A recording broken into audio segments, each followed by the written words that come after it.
गेल्या काही दिवसांपासून राज्यासह देशभरात महिलांवर होणाऱ्या अत्याचाराच्या घटना मोठ्या प्रमाणावर घडताना दिसत आहे। आधी कोलकाता, नंतर मुंबई, पुणे, अकोला अनेक ठिकाणी अत्याचारांच्या धक्कादायक घटना समोर आल्या। अशातच बारामतीतील 2 अल्पवयीन मुलींवर पुण्यातील हडपसर परिसरातील एका खोलीत त्यांच्यावर लैंगिक अत्याचार करण्यात आल्याची धक्कादायक बाब उघड झाली आहे।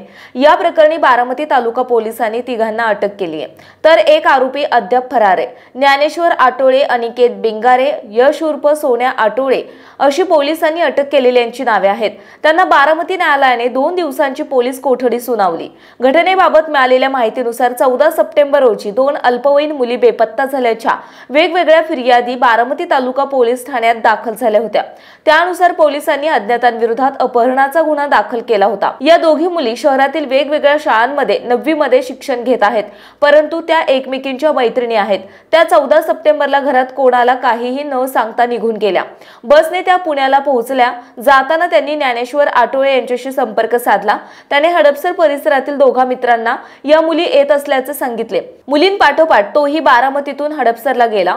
तेथे एका मित्राच्या खोलीवर या मुलींना नेण्यात आले। रात्री त्यांना दारू पाजून या तिघांसह अन्य एका फरार आरोपीने त्यांच्यावर आळीपाळीने लैंगिक शोषण केले। दरम्यान यातील एका मुलीने हडपसरहून तिच्या आईला फोन केला। आईने बारामती तालुका पोलिसांना याची माहिती दिली। त्यानुसार सुरुवातीला ज्ञानेश्वर याला अटक करण्यात आली। त्याच्याकडून अन्य आरोपींची नावे समोर आली।